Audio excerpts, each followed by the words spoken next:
What is going on, everybody? Welcome back to another episode of the ABJ Podcast, episode 155, Skarlet Overkill. Before we get into everything, I just want to let you know, please check the links below for all things ABJ, whether it be follow me on social media, merchandise, tips, donations, whatever you want to do, it's all down there. We got Patreons. If you're watching on YouTube, like, share, and subscribe helps a long way. If you're listening to this back on the audio side of platforms on your favorite podcast app, whether it be Spotify, Google, Apple Music, Apple Podcasts, I think that's what it's under, Apple Podcasts. I'm not an Apple user. Sue me. I don't know. So make sure you hit that 5-star review. Leave a little review what you thought of it. I know Spotify added a ton more features where you can comment during the podcast as well as leave little feedback. Any feedback that's left on the audio side of things, I will alert and I'll read them in the next episode and give you opportunity to read your feedback of episodes. Screenshot it and make a little hashtag, tag myself and my guests, and say what you thought of the episode. Word of mouth helps these podcasts grow. I really enjoy learning about different cultures, different people, different art forms, different ways of expressing yourself. And this is another one here where it's a little step away from the pro wrestling side, and we're going back into the world of drag. Except where I like my drag is definitely the horror and the Dragula side, I guess we could say. So my guest here today is a seasoned veteran, we'll say, in the form of drag, as well has their own cosmetic cosmetic products that you can support as well, called Overkill Cosmetics. We'll get into all that and much more. So without further ado, let's bring in our guest of the evening, Skarlet Overkill. Hey, what is going on? I said this is the bloodiest podcast I've ever done, and I love it. You weren't lying. Yes. And you said makeup problems. I mean, look at all this blood. I'm having makeup problems today. That's what happened. Yeah. If you cannot find, I don't know much about contour, so if I say the wrong thing, don't crucify me, people. But if you don't have contour or something, just covered up with scars and blood, and you know what I mean? It's absolutely, yeah. All you need is a little like liquid latex, some cotton balls, things like that. You're fine. So introduce yourself. Let the people know who you are, and we'll start from there. Yeah, absolutely. So I'm Skarlet Overkill. I am a Harrisburg, Pennsylvania native. I've been doing drag now for almost 10 years. I do a little bit of kind of everything. I know we were talking earlier off camera, and so I do pride events. Then I also do stuff with like horror and like punk rock, things like that are my main kind of like go-to. But I do some like comedy and some like bright, colorful, fun things as well for pride. But yeah, I on the side of not doing drag, makeup artistry, I go to school in the fall to be an esthetician. So I have a big love for skincare, makeup, that whole world, things like that as well. So that's why I have my own makeup company as well, Overkill Cosmetics. So you shop small, LGBTQ owned business. I started working on it during the pandemic because I was bored, I had nothing else to do. That's when I taught myself prosthetics.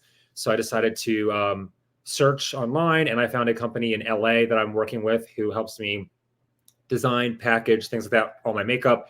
It's shipped directly to my house. When you buy from me off my website, I ship it out of my house to you. Everything's vegan, cruelty-free, as I'm a vegan and cruelty-free dead bitch myself. So yeah, check out my website, buy some makeup from me, and come see me in a show.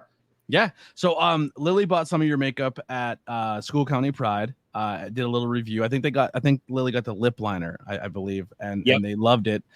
Put it through all the tests, and I believe the biggest thing was it did not smear off, rub off, the whole nine, and they beat the hell out of it that day. Yes, Lily in the chat says the lip liner was amazing. Yes, I will say I don't want to toot my own horn, but I give credit where credit's due, even if it's to myself. And my lip products are the company I work with are very good. Even the lipsticks. I mean, I've had girls who bought it, and their main thing was like, well, I work all day and then I go to lunch and then I have to redo my lipstick after I eat. And the one girl was like, I ate a whole entire fucking cheesesteak and this lipstick stayed on. Yeah. She's like, how? And I'm like, magic, I guess. Yep. Awesome. So, when did you find the form or the art form of drag race, like drag race? I'm sorry, of drag, and how did you fall in love with it, and then realize you could start doing it yourself? Yeah. So I've always been like an artsy kind of kid. In high school, I was in photography classes, yearbook class. I took any and all art, drawing, things like that. I honestly spent most of my time in high school, if I wasn't like in class, in the art room doing something artistic. So I graduated high school. My parents, like most, were like, go to college, go to college. And I'm like, well, I want to do something with art, and I don't want to have that massive amount of debt and be like some freelance artist and not have to pay it back. So I kind of like took a step back from my artistry side of life and things for a while. And then Drag Race aired, and I started watching Drag Race, and I was like, oh, wow, like this is cool. Like I had come out of the closet at that time, and I was like, oh, well, this is something I could do. You know, I'm in the LGBTQ community, and I'm an artsy kind of person, and I want some other way to kind of channel, you know, my art and get it out, because I was like not doing anything at that time with art. So I kind of like just started watching YouTube videos, taking advice from other seasoned queens in my area, with like, you know, everything from how do you contour to how do you glue down your eyebrows, you know, everything. And just kind of taught myself makeup. And like I was saying earlier to you, during the pandemic, taught myself prosthetics and things like that, and just continue. I love learning and educating myself. And it doesn't have to be makeup. It could be anything in general. So once I really started learning makeup and things like that, I continued to do, like, I do my own hair, things like that. And I just kind of got out into the drag world, and now I love it. I just love doing drag. My biggest thing is just being able to, like, you know, I love being able to express myself and my artistic side, and then just having that feedback from the audience and them coming out and just enjoying the show and having fun and living for the entertainment is just, it's so cool, because it's like a two-way street. Like I get my expression of my artistic side out, and the crowd gets to see an amazing show. And just like, you know, those, you know, the people, you've been to drag shows that come to drag, they love that stuff. They eat it up. So yeah. I love it. I think the best part is like, I'm kind of even learning about myself and this, my art is like, sure, I would like the subscribers and the numbers and the views and the growth and all that, but I got to a point where just like, it's more about my expression. And this podcast is essentially, for me, my journey of learning of new things and talking to people and educating myself. And I'm essentially making a video journal, and if other people enjoy it, then awesome. But at the end of the day, this conversation is 100% for me, and I'm allowing other people to watch it. You know what I mean? And I think that's the cool thing about drag, is when you can go out there and put yourself out there and be proud of who you are and who you love and what you're about, but then also add your tweak of what makes you special, whether it's if you're into glam or if you're into comedy or if you're into horror, and you can express that through that as well, but still be sexy and still be this and that. And then people, like, once again, you're just being you unauthentically, and then people attach to it. It's a beautiful thing when art works that way. Oh yeah, absolutely. And that's another thing too, like you said, being yourself.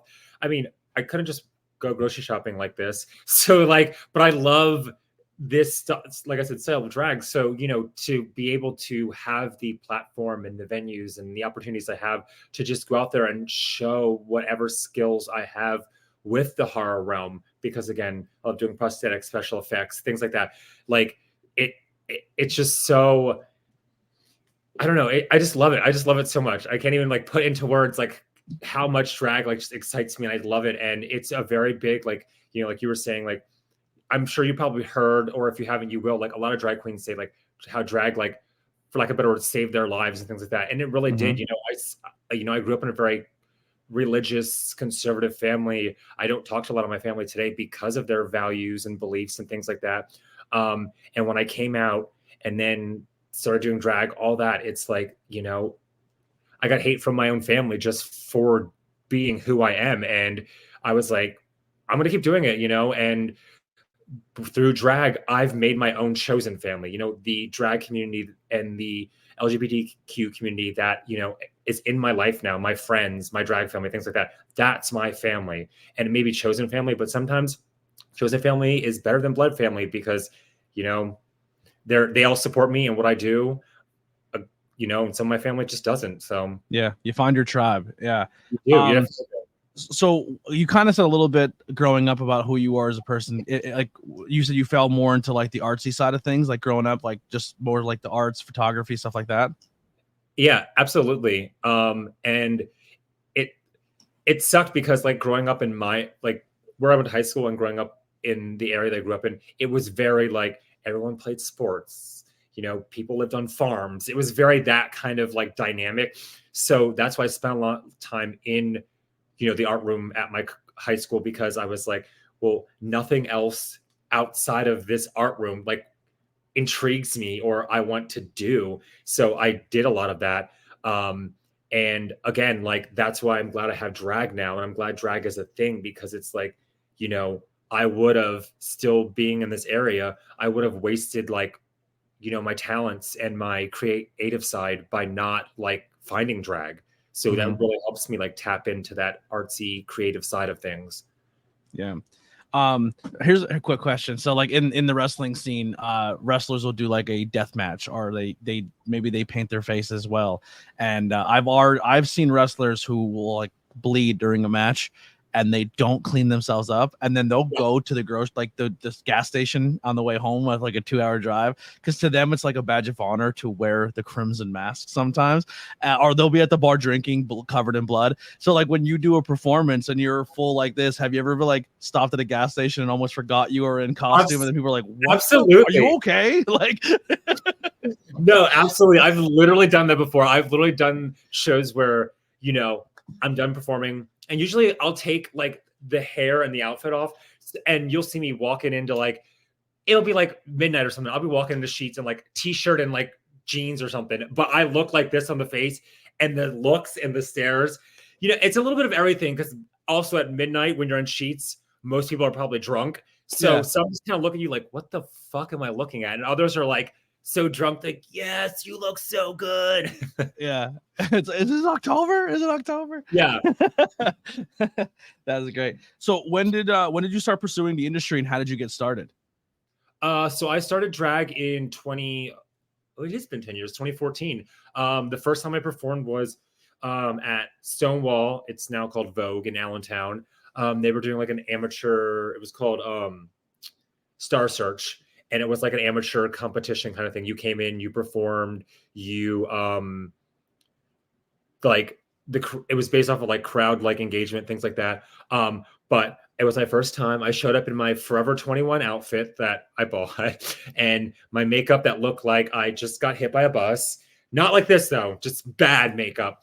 And I did some performance to Kelly Clarkson, and it honestly was, again, terrible, but it was my first time on stage. But I knew that like everyone has to start somewhere, and then from there I just kind of like progressed, and I did other competitions. The one competition I did was here in Harrisburg at Stallions. They used to do what was called amateur drag race, and it was a competition for any kind of drag artist that was new to doing drag. They had only been in it for a few months, haven't won any titles, weren't like seasoned, things like that. And then you were judged by queens, kings, etc., who were seasoned. And it was a really great tool to utilize for people who had no idea how to do drag, because they really instilled, like, you had your challenges, just like Drag Race. You had your challenges, bottom 2 lip sync, someone goes home week after week until, you know, you won. They gave prizes away to the challenge winners, things like that. But a big thing was like, they talked to you about your makeup, your outfits, your hair, even things, crowd engagement, how you take tips from crowd members, things like that. So it really like helped you not only shape like your drag persona and learn about the artistry and the world of drag, but also like the professional side and being humble and interacting with the audience in like a respectful manner. And I honestly wish they would bring it back, because it's like drag college. Yeah, it honestly was. It was a drag college competition, a mixture of everything all in one. And that's how I found my drag mother, a drag family I'm currently part of. My drag mother was, they had what was called like coaches, and they helped you with prepping you for challenges. If you needed something from a coach, they would help you. But that's, my drag mother was at one, and she said, you know, I see that you have some kind of like fire inside of you. There you go. So it looks like a Hellraiser victim, or one of the Deadites, or one of the Hellraiser killers. Absolutely, yeah. But yeah, that's, my drag mother came to one, and she just was like, "Hey, I see this mass amount of potential in you, and you just need like the tools and maybe the drag family to like kind of like guide you to where you're going and help you get to where you're going." And she's like, "So I would love to take you on as a drag child, be in my drag family." And I did learn a lot from her, you know, from anything from booking myself to makeup to, you know, a pageant I did for her. Just all that stuff I learned from her. And so I wish they would bring something like that back to not only this area, but like other areas. I mean, there might be things like that in other areas, but I wish they would definitely bring it back here because it was a good way to teach some of these newer queens, or entertainers in general, how to be really like the professional side of things. You know, anybody can teach himself makeup and go out there and do a split with a pretty face, but when you're in this world, it's the entertainment business. You're getting paid for doing what you're doing. So you also have to have that professional side and humble and then respect. Because in the day, you're coming to my show and you're paying me with your money that you made in your paycheck. So I need to respect you and be humble of that. Because if it wasn't for you or the other patrons that come to these shows, one, the shows wouldn't happen. And two, we wouldn't be doing drag because we wouldn't have the money to do it. Yeah, and especially you live in a time now, and I don't want to get political or because we've already, as a nation, as a country, as a world, we're divided enough. But like, you're already in an industry where you're being attacked for just wanting to express your art and who you are. So like, it's almost like you treat every show, even if it's in a bar or a brunch, or if there's 20 people there or 100 people there, you treat everyone as like, this can get taken away at any point. You know what I mean? Like, depending on what state you live in, this could become banned for dumb reasons, you know? Yeah, absolutely. Yep. You're right. Whether I'm at a bar of 20 people or at a college of 400 college kids, I perform my ass off no matter who it is. And I give it my all because that's what they're there for. They're there for the show. And that's what I'm there to give them. Yeah. So I want to kind of rewind some terminology you were saying there for people who don't understand the terminology, right? So I think in wrestling, we have our terms that like we take for granted because that's just common. So when you say drag family, drag mother, can you break down exactly what that means? Yeah, absolutely. So drag family is pretty much like, again, it's like that chosen family. Usually a queen, king, whoever will start like what's called a family, where they're someone who usually, like my drag mother was a seasoned queen at that time. So they're usually a seasoned entertainer, and they will, you know, whether they approach a new entertainer or the new entertainer approaches them and they join their family, they become their drag child, whether that's a drag son, drag daughter, you know, etc. And they join their family, and then that seasoned entertainer or entertainers who are in that family that you're now part of help you with, like, you know, like for example, my drag mother, I asked her like, what's a good way to get more bookings? What's a good way to get my name out there so I can perform more and I can travel, things like that. So they kind of like guide you and help you learn more about not only yourself as an entertainer and grow as an entertainer, but like the entire world of drag and how to, you know, book yourself, perform. You know, they can even help you with like, this is how you style hair, this is how you teach you how to sew, things like that. So it's almost like it's a family, yes, because you usually have a mother, father, or something like that, and then children. But it's just like a group of like drag entertainers who rely on each other for, you know, anything from help with makeup to outfits to even sometimes like my drag family, emotional support and just being there for each other through tough times in our personal lives. I love that. And another thing, kind of go back when you said you went to this place, like you went to this performance and you got there. So was it something you were like looked up online and said, oh, this is something that I can just kind of walk in and try for the first time? When you did that, now, did you go alone? Did you go to a group of people? Like, did you have a support system to go with you of like taking this in like going into this journey of I'm going to go up and perform in front of people and I've never really done this before or put myself out there like that? Like, walk us through that emotion of the first time ever stepping in the stage or finding this industry. Oh, yeah. Oh, the first time I stepped on that stage at Stonewall 10 years ago, let me tell you, I thought I was going to shit myself, first of all. I was nervous as fuck. I was back there shaking. I had my heart racing. I was scared shitless because the venue was a 18 and plus. Like the night that they did it was 18 and over was the crowd. So there was at least like 200 people there. So like for your first time to be on stage and have that many people like screaming and cheering in the audience, yeah, it's very intimidating. It's very scary. So I somehow made it through, but I went with my roommate and a few friends. Like they came with me as like a support system to help me, to be there for me. Cause I was like, I don't want to do this alone. Like I'm scared. I don't know if like, you know, if I'm going to make it out a lot. Like, I don't know. So many thoughts were going through my head at that time. Like, what if I fall on stage? What if I embarrass myself? What if, you know, my wig falls off? Like just all these things are running through my head. And I'm thinking, and then I got there and my friends who came with me were like, listen, it's your first time you're ever doing this. it's a good way to put yourself out there and express that artistic side. And if you fuck up, you fuck up. It's your first time. You're going to learn and grow from here. Your first time that you walk on stage isn't going to be perfect. You don't wake up one day and be like, I'm going to do drag, and then all of a sudden become RuPaul. That's not happening. Everybody starts somewhere. And so just hearing them, reassure me that I'm going to go out there, I'm going to do this, I'm going to kill it no matter what the outcome is, gave me that kind of like momentum, that push to really just go out there and give it my all. And then from then I realized that like, wow, like this is something that if I really dedicate my time and energy to, and I'm like passionate and dedicated, like, oh yeah, I can go far with this. Every good success story is someone, if you look at any success story, it is a person standing on a mountain of their failures. And that's essentially, you grow on all your failures, all your mistakes, everything that you've done that you're maybe not even proud of. You're like, but every single time you do that rep, you're getting one step closer to the top of that mountain that you're trying to build. Lily says here in the chat, and questions are available in the chat. If anybody wants to put them out there, please do. But how liberating was it you got past the intimidation into your first performance? Oh, yeah. After I got off that stage that first time, I was like, first of all, I was like, well, great, guys. I didn't shit myself. And then secondly, I was like, that was so fucking fun. Like, I want to do this again and again and again. And then from there, I realized that like, you got the bug. Exactly. I had the bug, and this is something I want to do. And I realized that, again, if I just put my best heel forward, I could make something for myself. And yeah, I mean, now I'm doing drag every weekend. So yeah. So in those beginning stages, how was it finding yourself and finding your identity or your name or your personality?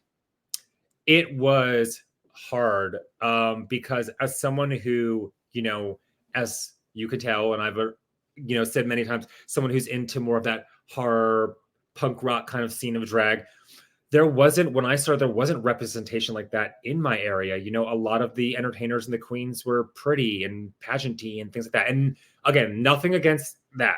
Everybody has their specific style of drag, and there's different styles of drag for a reason. But that's how my area was. And, I remember one time, performing, and I did at the amateur drag race competition at Stallions, I did an Alanis Morissette song. And I'm stealing that. Go ahead. The best heel forward. But I remember doing that and thinking to myself, like, like everybody else that I was performing with was like very pretty, and they're doing Britney Spears and Christina Aguilera and things like that. And then I'm coming out grungy as fuck doing Alanis Morissette, and I'm like, so I'm going to stick out either for the right reason or the wrong reason or somewhere in between. But going out there and doing that as myself and how I wanted to do drag, whether this person said, oh, that's weird, or, oh, that doesn't fit in this area, or, oh, like, you're going to perform that number, but everyone else is doing these numbers. Like, just to have that, honestly, for me, having that those negative comments in the back of my head fuel me to do better and do more drag, because then I use it as I'm going to do this, whether you want me to do it or not, whether you like it or not. And I'm going to show you that you're going to like it. And I'm going to keep progressing forward and doing better. And so there was a lot of, like, in my area, backlash at first for definitely my style of drag. And there is still to this day, unfortunately. I know Miss Misfit was on your show recently, and her and I are in that whole spooky queens and, punk rock kind of vibe. And a lot of times around here, there's not many venues or shows for that. And we kind of have to find our own way or travel for things. But it's definitely come a long way. And there's a lot more representation in the drag community for, the alternative spooky kind of queens. But I'm still here to bring more progression to it. That's for sure. Yeah. Listen, I don't mind pop music. I think pop music is really fun. It's pop for a reason. It's pop culture.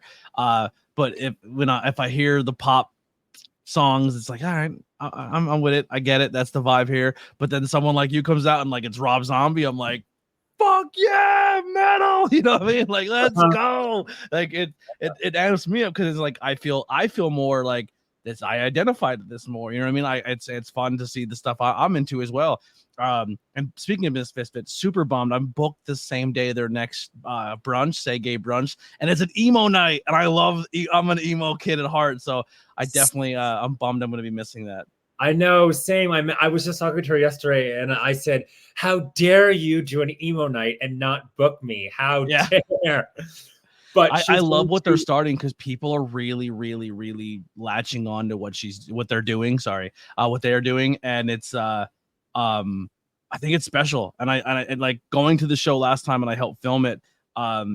People in the community are performers who weren't even booked were showing up and like support and supporting. And I was like, that's special, because a lot of people, especially in the wrestling scene, if I'm not booked, I'm not coming. You know what I mean? And for it speaks a lot for how Misfit conducts themselves and how they treat others, that people come out even if they're not performing to show that love and support. And I think those Say Gay brunches in Harrisburg are going to become bigger. And I think it's only a matter of time before they're in small breweries and they're probably taking up a bigger stage.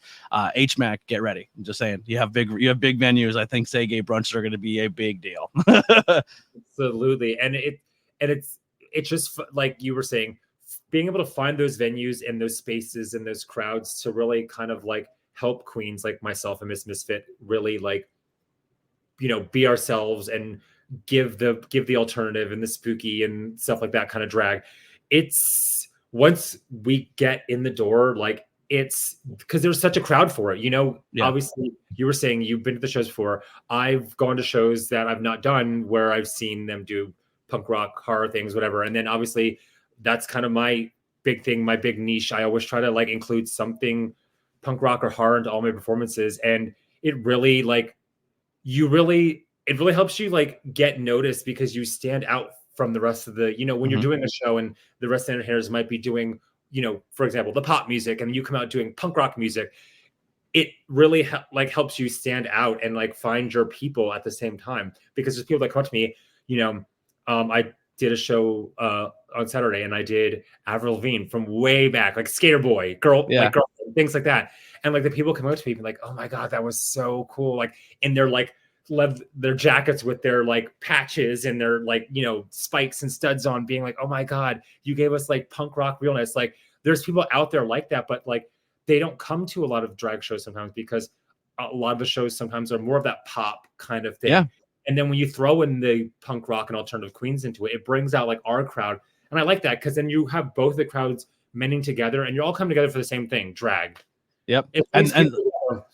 And even Miss Misfit, like their style going to their shows, I want to bring a different style of drag performer in every show. So it's almost like a variety show, which I think is smart. I think that's how a good show should be. It should be, you should have your glam, you should have your horror, you should have your comedy, your high energy dancers, because there's so many different variables to this industry. And to be able to showcase all of them, I think is really, really important. And for someone, if it's your first time doing drag or seeing a drag show, or if it's your 100th, you get that variety of different styles and performers. Absolutely. So what were some setbacks or adversities you had to overcome in this scene, either as a performer or just in your general life? I think the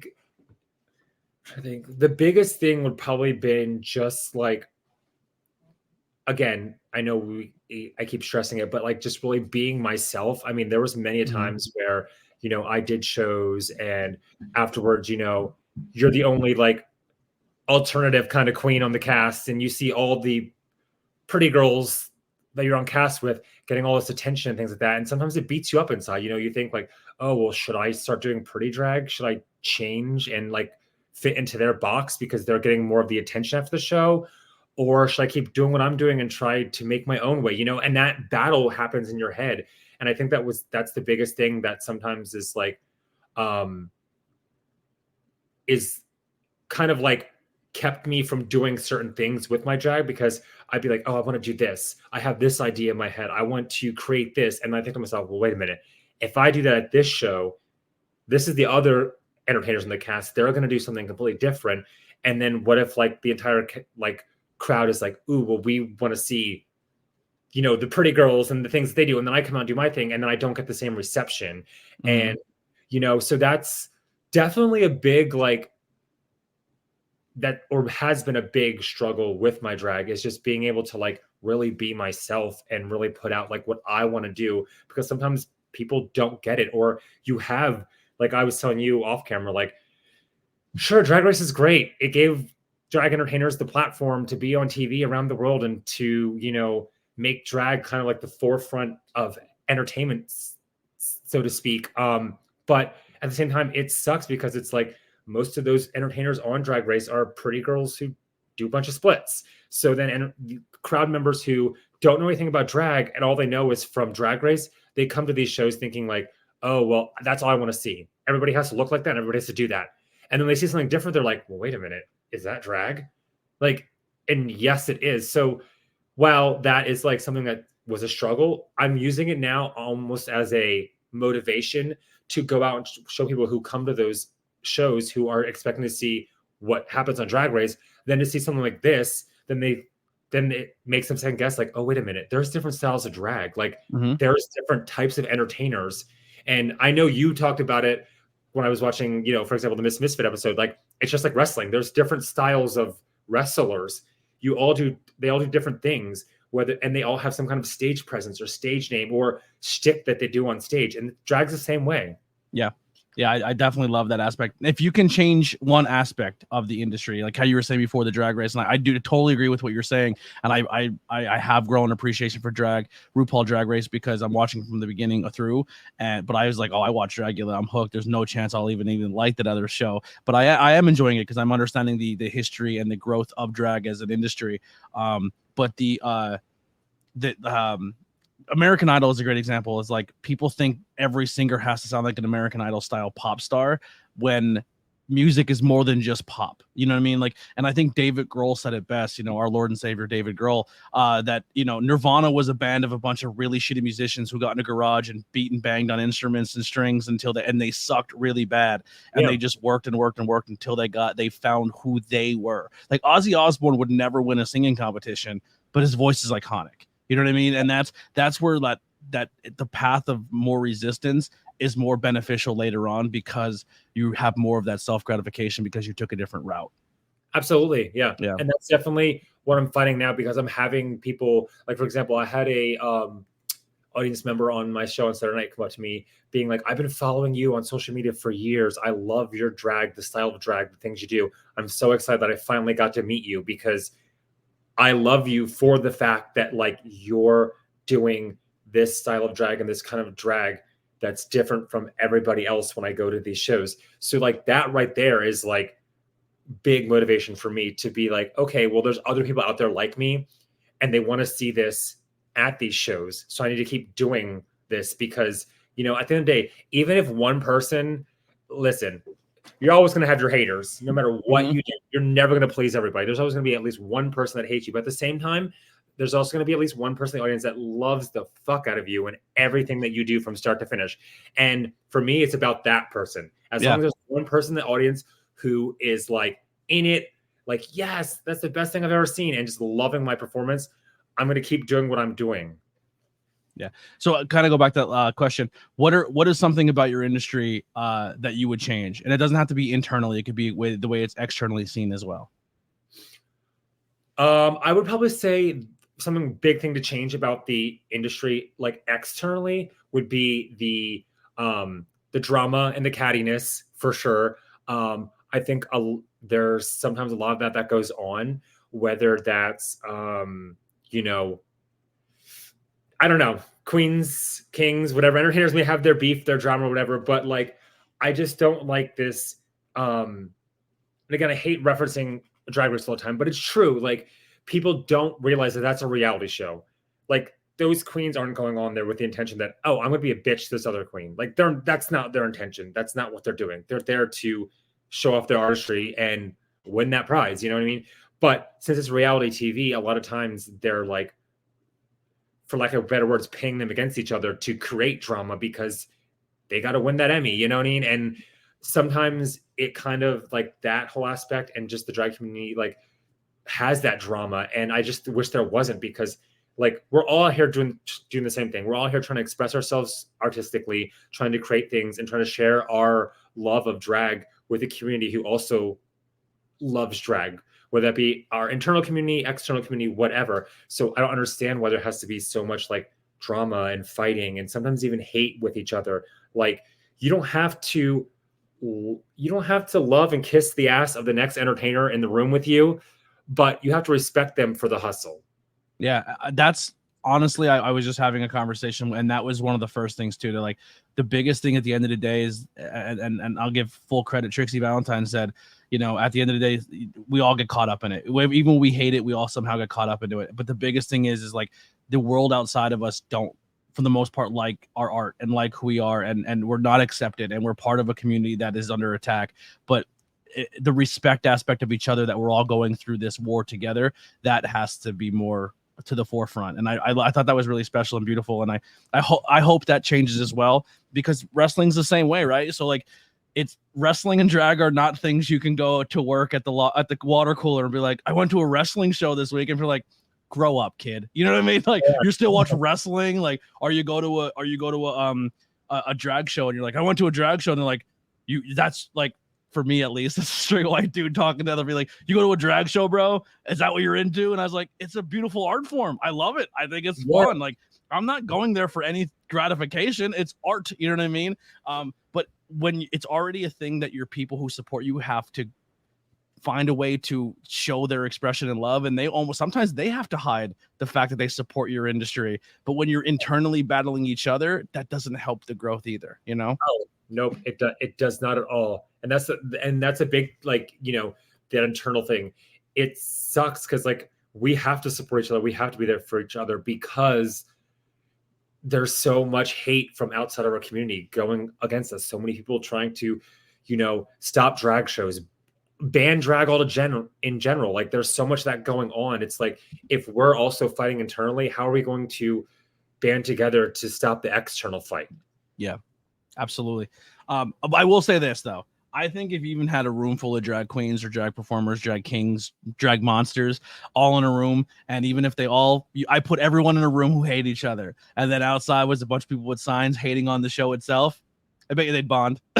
I bet you they'd bond real. Yeah. Don't get it twisted. If you fucking came for them in their industry, they'll become friends real quick. Oh yeah. We like sit there in that dressing room and throw shit at each other, but the minute a motherfucker try to come for our art form, we're out there on the street. Bring it on. Yeah, listen, just because they're in makeup and they're glamorous, I met a lot of real gangster ass fucking drag queens that will beat the dog shit out of you. Absolutely, yeah. Yeah. So what are some key moments or accomplishments that you feel you're really proud of so far in your industry? For me personally, yeah. So I will say that doing that drag race competition was something that I was very very proud of, and I still am to this day, because it really helped me grow as an entertainer, both personally and professionally. But also, like, it like helped me kind of find like my style of drag and my people, you know, because in that competition, I used my differences as my power against everyone else. Because in my season when I competed, there were a lot of queens who had been doing it a little longer than me, but they were the queens I competed with were very much that, like, pretty girls, we're gonna perform pop music and things like that. So I used my, like, alternative punk rock side to do things like I said earlier, Alanis Morissette, things like that. So I used that as a way to stand out from them and really, like, channel, like, my love for, like, that, like, alternative, different kind of styles of drag and things like that. And so that really, you know, doing that really helped me, like, I mean, excel at the competition. There was 10 entertainers on my season. I made top 4. So I didn't think I was even going to, like, after week 1, I was like, oh shit, I'm not going anywhere. I'm going to lose terribly and go home first. But to, like, then, like, go so far and realize that, like, after the competition was over, you know, be like, well, I didn't win, but, like, the amount of growth that I've had personally and professionally, and the amount of, like, skills I've learned from makeup to hair to costuming, things like that, really helped take me to where I am today. And so I'm really thankful for that experience of doing Drag Race. And that's definitely, like, that's definitely the biggest, like, milestone for my drag career, because that really set me up for the path to where I am today. Mm-hmm. How did you land the gig? Like, how did you get into the Drag Race? So I was told by 2 other queens. I did a competition, and they were judges there. It was like a pageant kind of thing. And I did this competition, and afterwards they said, hey, so we see that you have something in you, and we want to, you know, help you kind of, like, unleash that, for lack of better words. So they said, we're doing this competition. It's at Science in Harrisburg. We know you're in Harrisburg. You should check it out. You know, you should sign up to compete. And I thought about it for a minute because I was like, oh, do I really want to compete again after I just did and I got my ass handed to me? Do I really want to do that again? But I said, you know what? I know, I talked to other people in the community who had done it before. And I said, you know what? It's at the end of the day, if I don't win, it's a good learning experience. It's something that's going to help me with my drag and get me set up for the future. So I really, went in there full force. And I said, I'm going to do this, whether I go home first or whether I win or somewhere in between. I'm going to do this because it's going to help me in the long run and really get me out there professionally. So I just showed up to Stallions and give me an application. I want to compete. So, have you always gone by Skarlet Overkill, and how did you land the name? Where does the name derive from? No, I didn't. So when I first started, my name was, oh my gosh, what was it? Ariana Divine. Ooh, it was cringe. It was because like at that time, when I started drag, the drag film I got into was more of that, the prettier pageantry girls. So I chose a name to kind of like go with the style. And I was kind of like trying to go in that realm.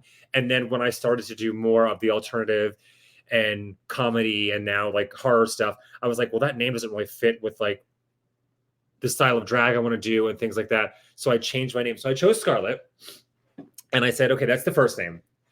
And I said, that was something to like kind of match the first name and just kind of like my style and things like that. And I'll give the credit, I was watching the Minions movie and the villain in that movie, his name is Skarlet Overkill. And I said, you know what? Her style, the badass, the villain, everything like that, I'm going to somehow wrap this into my drag. And so I already had the name Skarlet. I chose it with a K. I know in the movie hers with a C, and I think 2 T's, something like that. I've never seen Minions, so I didn't know it came from that movie. Yeah, well, so again, I chose the name Skarlet, and I spell it the way I spell it. So a lot of times, some people spell it with a C or 2 T's because of like the way it's in the Minions movie. And then when I saw that, I had the first name already, like I said, but I was still trying to think of a last name. And when I saw that and her name Overkill, I said, you know what? Consider it stolen. Yeah, taking it. Taking it right now. Yeah. It's a good Scream Queen name too. It is, like, and that was my kind of thing. Like now, the style of drag I do, my name fits right. So Skarlet is more of like that sexy, sultry kind of like style. I love to do things where I'm, like I think I told you earlier, I did a number on Saturday that was like burlesque. I stripped down like panties and pasties. So Skarlet's definitely more of my sultry, sexy kind of side. And then the Overkill is just the Overkill, the horror aspect and just the heavy makeup and the blood and the gore. And so I think it's a perfect name because I mix those two styles and how I express myself in drag. I think the name fits perfectly. Yeah. Now, when you do drag shows and it's more at a club format where it's 18, 21 plus, and then you do all age shows, how do you adjust your performance to fit the mood of the show? Oh yeah, absolutely. So I definitely do. As someone, I was a former Harrisburg Pride title holder. Every summer, Gettysburg Pride, York Pride, all of them, traveling all over, doing all the Pride events. So I definitely, in that aspect, lean more towards my, color. I lean more into like a colorful kind of like bright, like bubbly personality because I know that there's going to be children there. So I know, well, I can't be stripping. I can't be covered in blood because there's going to be 8-year-olds in the audience. So then I definitely do more of that pop music and the bright, colorful, upbeat stuff. And then nightclubs, I usually lean more into my spooky, sultry kind of side. But I like it. I like that balance because it gives me more opportunity to play with drag and to try and experience different stuff because then it's like, I know going into it, okay, well, this show I have to be PG or family friendly. So I'm going to do something bright and colorful and poppy. But then this show is 21 plus and it's, at a nightclub. So I can be something spooky and sexy. So I like that I have that like opportunity to kind of play with the different worlds of drag and sometimes even blend them together. Yeah. Who are some influences or role models that you look up to? Ooh, that's a good one. I mean, obviously the Boulet brothers and all those entertainers from Dragula, Huge fans of all of them. Which, by the way, just turned me on to the ABJ Podcast. I'm fucked. That's all I'm listening to. And everyone listening, check out Creatures of the Night from the Boulet brothers. You will love it. It's really good. If you're someone who's into horror, they do a lot of reviews on horror movies. So definitely check it out. But yeah, obviously Boulet brothers and the entertainers from Dragula, they're, big influences for like more of my horror spooky side of drag.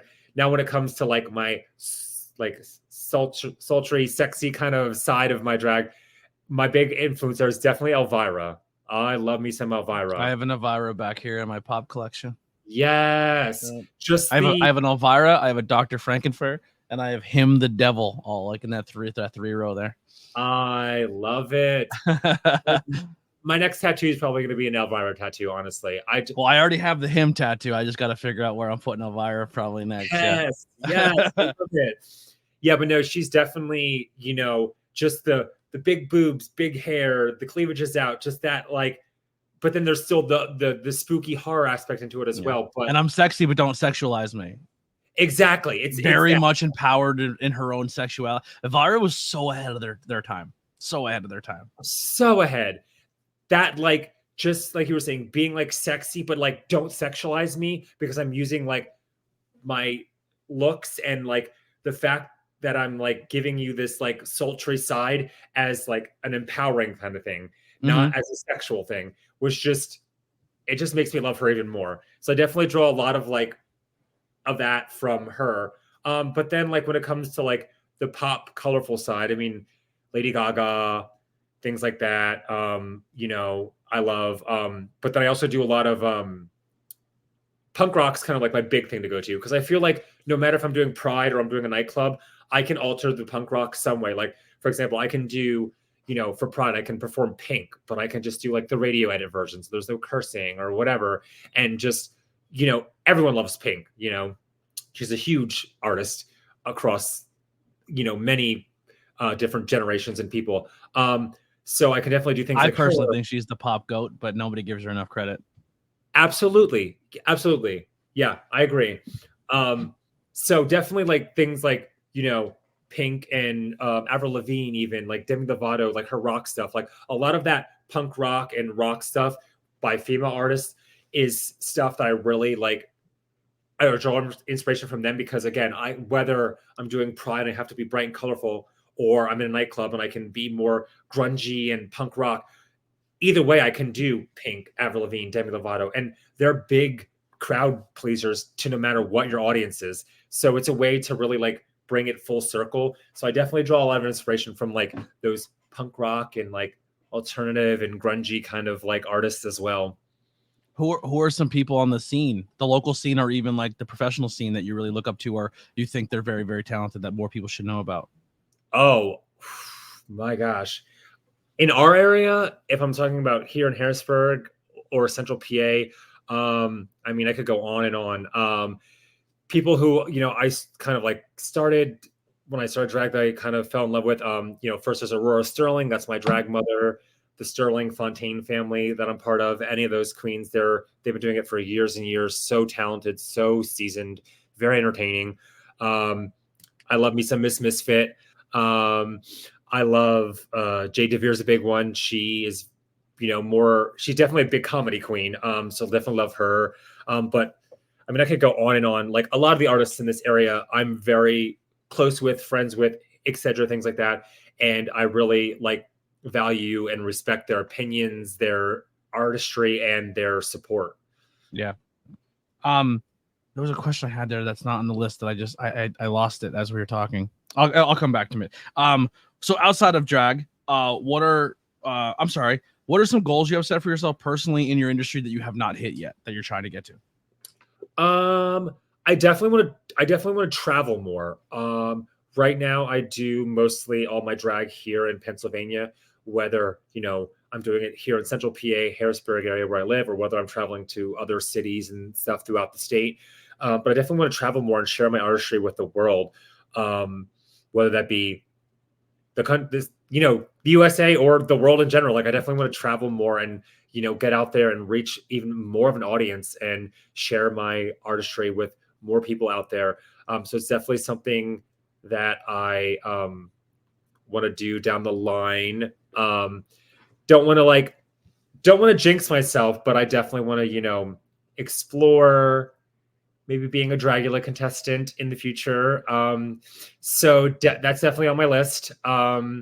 So yeah, those are like two of my biggest goals right now is to, travel more. As someone who just traveled to London, London is such a maybe it's just I've never been to like a big city in our country. I've never been to New York. I've never been to LA. I've never been to a big city, but I've been to London. Like New York's a 2-hour, 3-hour drive. I don't know what's wrong with me, but London's such like an accepting place. Like you walk down the street and there's flyers everywhere for drag shows, and there's like, theater and play and just the arts. And it just feels like it's not even something that's like, you have to worry about, how do people think about that? Like how you have in like in America. But also you look at some of their icons like Freddie and Elton and, what I mean? It's just like, they paved a nice path for everybody, Yeah. But, at the end of the day, Elton John's a drag queen. Come on. Those costumes. 100%. Lady Gaga got it from Elton. Absolutely. Yeah, definitely. London's probably got to be a dope place for people in the community as well as the arts and the drag. Like when I was there, I didn't try to explore any drag shows, but next time I go, I'm definitely going to seek it out, like to see if there's a community like that in London, because I think it's got to be sick. Like it's got to be a lot of fun, because like even like London's got Camden, which is like the punk scene, and I wonder if there's like the punk drag, like how much of that carries over. Like even with your look, I was thinking to myself, like, in a respectful way, because even if I feel she was still alive, she would probably fucking love it. But like, I feel if you put like a beehive on, you would look like zombie version Amy Winehouse. You know what I mean? Like, I think you could pull off a cool Amy Winehouse look. It's so crazy you say that, because I literally just on Friday, was it Friday or Saturday? I just watched the Back to Black. Yeah. And it was so good to just like see her life and her like music, and then obviously unfortunately the addictions and her passing, like that. But just watching the movie and seeing her hair just get bigger and the beehive get bigger, I'm thinking to myself, I have this wig and I'm like, it's already fucking messy as shit. I could just pop a beehive out on top of here and do some Amy Winehouse. Yeah, it's crazy because you walk around and you see Freddie and you see Elton and you see David Bowie and you see this, and there are people who have had long careers and did crazy things, and Amy obviously was cut so short, but she's just as much represented in London in that scene. And like Camden has like a statue of her that everyone puts bracelets and stuff on. It's just like, it's really cool how she's just as much remembered forever. She'll ever be eternal in that country because of her contributions to music and who she was as a person. Yeah, it's so sad, like you said, her life was cut so short, because could you imagine if she was still around today, like this success she would have? Yeah. I mean, she already had massive success in the short amount of time that she was, on this earth. But like, if she was still around today, yeah, she'd be a problem for a lot of people. Yeah. So we're talking about movies and horror and stuff. So what are some other interests that you have outside your industry that you do? So when you're unwinding, you're not performing, you're sitting at home. What are we doing? Definitely, yeah. Love watching horror movies. Movies in general. I'm a big movie fan. Obviously horror is the big one, but I love like sci-fi. Huge Star Wars fan. I'm a fucking Star Wars nerd. Okay. Like, I love the movies, the TV shows on Disney Plus, all of it. Huge Star Wars fan. And then I'm also a Marvel nerd. I love all the Marvel movies. So definitely. Who's your favorite hero? Your Marvel hero? Oh, it can go. I'll even say movie or comic book. I don't know if you're a comic book reader. Favorite one. Ooh. So here's the thing. I like when I say, I shouldn't have just said Marvel. I should have said superheroes in general. I love superhero movies. I lean more towards DC, but I like both. Okay, cool. So I'm more Marvel, but I do love the DC movies. My brother's a huge Batman fan. So with that being said,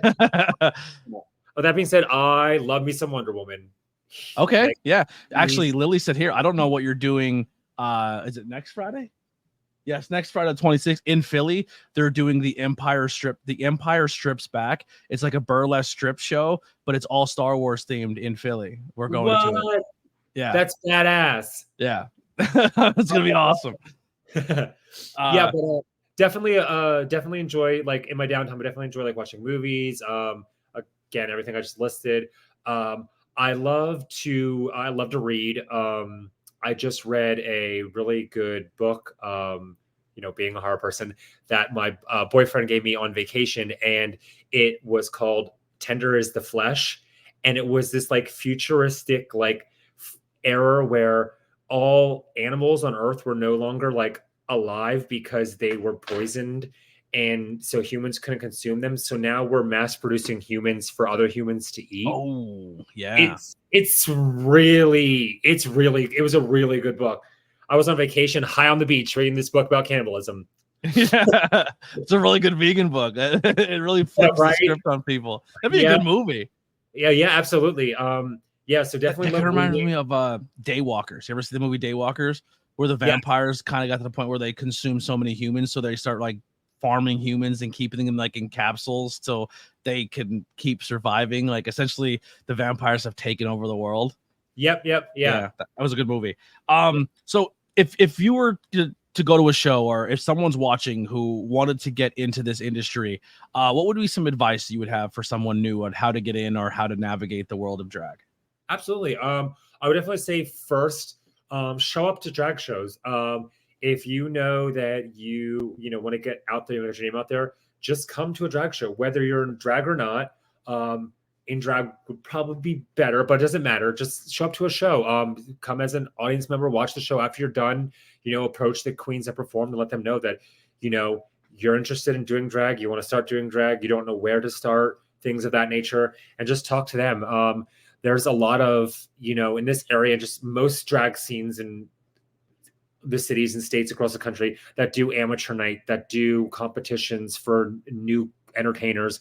So definitely come out to shows as an audience member, make yourself known, but then also like compete in those competition shows. Like I was saying earlier, I did the same thing. I didn't win. It was my first time on stage. I looked a hot mess. You didn't win the competition, but you won with personal growth that advanced you further in your career. Absolutely. And that's a big thing, telling these and new entertainers to come out and compete in those competition shows. Even if you don't win, you still were able to get on stage and put yourself out there and share your artistry with the audience member. And then that will help you open that door to that path into the drag world, So definitely do competition shows. And then just like, even in your own home, just practice. I mean, that's how I started.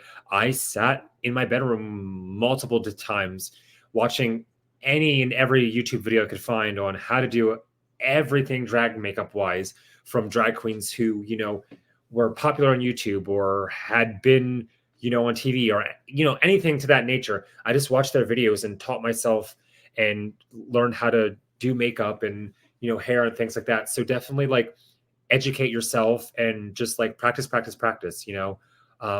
All that stuff will help you get somewhere in the drag world, somewhere in the drag community for sure. Awesome. So, last question here before we get out of here. And if anyone has any more in the chat, you can sneak them in before we get out of here. What are you grateful for? And are you currently happy? What I'm grateful for. I'm definitely grateful for the drag career that I have. I mean, as someone who, pre-pandemic was working 4 days a week, drag was my full-time job. I didn't have a day job. So to then lose all that because of the pandemic, and now to, in this day and age, be back to where I am, I'm very thankful. A lot of us entertainers were very scared that when the pandemic hit, like, are we ever going to perform again? And if we do, what is that going to look like? Obviously, there's a lot of venues and things that were casualties of COVID, but I'm definitely thankful that through all the years of doing drag, the ups and downs, things like a pandemic, whatever, I'm so grateful that to this day, as I sit here and talk to you, that I can still do drag, whether I'm on a podcast, on a stage, whatever it may be, I'm still doing drag, and I just love doing drag. I'll do it in any way, shape, or form possible. So I'm very grateful for that. And as far as happy, I'm definitely happiest I've been in a long time. Like I said, I'm doing the drag. I have an amazing partner. who's very supportive of my drag as well. You know, I'm going to school to do stuff in makeup and skincare, which I love. So I definitely have a good life, and I'm very happy and grateful for everything that I've done, and I'm going to continue to do. It's beautiful. Lily, Witchcraft by Lily, in the chat says, is there anything you want to explore with drag you haven't done yet? Ooh, I definitely want to do more. It's new to me. I just started doing it probably this year, closer to like spring. So it's very new to me. But I definitely want to do more burlesque stuff. I started doing more performances where, you know, I'm stripping down all the way down from full dressed up to like panties and pasties, you know. So I definitely want to explore more of that burlesque world. Because again, earlier, I forgot to mention it when I was naming like influences. Aside from Elvira, Dita Von Teese, and I know she does a lot of that strip, you know, strip tease, the burlesque, things like that. So I definitely want to explore more and do more of the burlesque stuff in the future. Yeah, burlesque is a really cool art form as well. I that was probably the first form of a lot of that I seen was the burlesque side of things. An idea I have. I always come up with stupid stuff while we're talking, but how you were saying before, like the blood, right? You said you poured blood all over you. I envision like doing a number where you come out in like the prom dress and then you're dancing and you're very like doing, and then at the very end you like walk back up on stage and you're waving and then just like the music kind of cuts, but it's the audio from Carrie and then the bucket gets dumped on your head and then that you're like, you know what I mean? Like I like yes, yeah. Yes, I have to do that. I would love that. Yeah, I think that'd be sick. So like it's the music number, and then at the very end, it's like the audio of just the Carrie movie of like just Carrie, yeah. Oh, that's what it is. That literally, as we're talking, that's Trixie's movie. We're doing Carrie. As I was saying Carrie, I was like, that's what Trixie wanted to do. yeah. Sounds very Carrie. Get out of my head. Yeah. If you could tour the world for your content, what would be the ultimate goal destination? Ooh, I definitely, since we're talking about the person asking this is from Australia, by the way. Okay, well, Australia's on my list. I love Australia. I want to go visit them, but their fucking bugs and reptiles are not of this world, and just leave that shit down there. Yeah. Literally, I don't want to be attacked by a bug that is as huge as me. Yeah, like a spider that's as big as a Pomeranian. Like, no, fucking thank you. Keep that there, no. Yeah. No, I would definitely love to, you know, Australia. But since we were talking about earlier, the UK, I, you know, watched the UK Drag Race, and even before UK Drag Race, just watching like drag artists from the UK, whether it be on like YouTube, Instagram, etc. Their style of drag is so unique and different from here in the US, but it's still so fucking good. And like you were saying, like the Camden, the punk, like, oh my gosh, to go there and like do some full on like punk rock horror, bring in like, sit on the bridge with the rest of the punks. Yeah, absolutely. To do that, the food is so good in the Camden too. Most of the food in London sucks balls. I'm not gonna lie, it's fucking terrible. But Camden was really good. Yeah, the UK, performing in the UK and getting there to like be part of that drag industry in that world there, it's definitely a goal destination for sure. I would move there in a heartbeat. If I ever get rich and famous and I can, no offense, America, but if I can cut loose, that's where I'm going. I'm going to London. Oh, absolutely. Yeah. Yeah. I like that it rains almost every day of the week there. I'm all about it. You know what I mean? Like a good rain baptism. I don't want to worry about being shot. I mean, stab sucks. A lot of people got some knives there, but I'm not gonna worry about mass shootings. It's a nice place to be. Yeah. Yeah. Well, I really enjoy doing it. Real quick before we get in here too with the Overkill Cosmetics. So if people were to go on the website and order, and what all type of products you have, and what are some of your favorites that are on there? Yeah, absolutely. So you can go to overkillcosmetics.com. All my products that I sell are on there. Like I said, I ship directly from my home. All products are vegan and cruelty free. Some are even gluten free. As of now, I have lip liners, lipstick, lip gloss, and mascara. So I have mainly lip products. Mascara, like I said, is the first eye product. So I'm definitely gonna be adding more eye products throughout the my journey. Next, probably like things for like eyebrows and whatnot, but then like eyeshadows. So yeah, you can head to my website. All my products are there. you can see what I have, and then you can order from me. So yeah. I want to talk about this one drag person real quick. Lily, who's the drag performer that you showed me on TikTok who makes all the really fucking dope ass jackets? They make the sick jackets. They have a really cool name too. It's very 80s rock. They scrolled across our timelines. Silver Rocks. That's my baby. Fuck. Have you ever seen Silver Rocks? No, they're on TikTok. TikTok everywhere. I'm gonna check them. Unfucking real. Like, so they did one the other day where it was they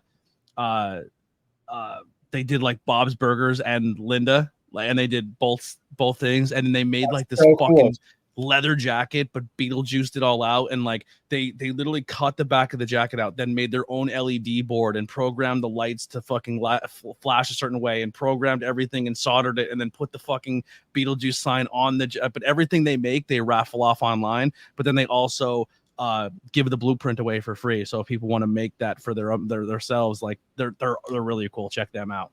That's cool. Yeah, I definitely will check them out.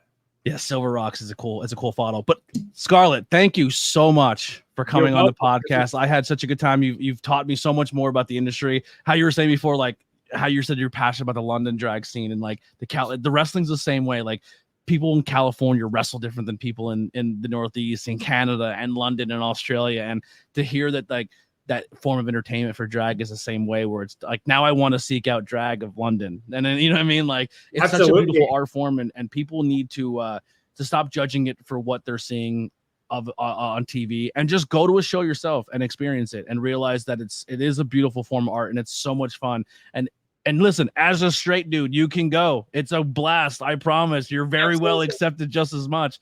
Just let your inhibitions down and have a good time. It's performance art, and it's beautiful, and everyone should experience it.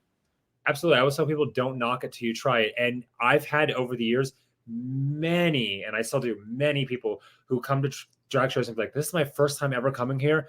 I never thought I would come to a drag show, but I had the best fucking day of my life. The energy, like the room's energy is so much fucking fun. Like if you go there and if you're just like, no, like then go home. But like it's impossible to do that because everyone's having a blast. Absolutely.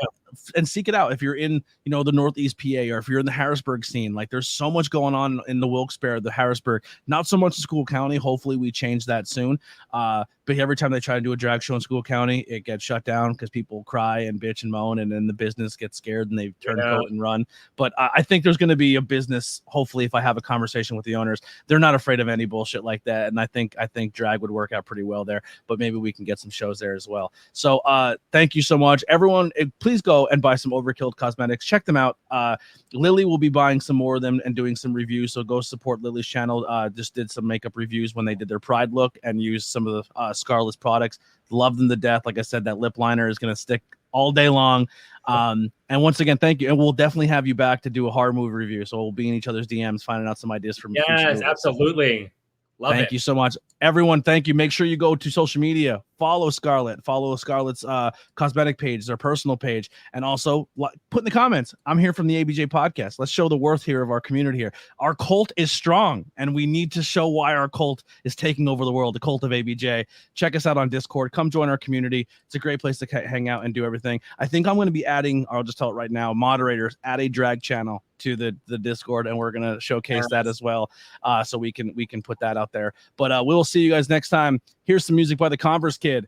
We will be back. Actually, we'll do this real quick. We'll be back. I will be a guest on the Anthony and Nettie podcast Thursday at 7 o'clock. I will share that all on my social media. We'll be back on Sunday for Tornado Tag Podcast. We'll be doing King of the Ring 95, one of the worst wrestling shows of all time, but we're going to review it because it's fun.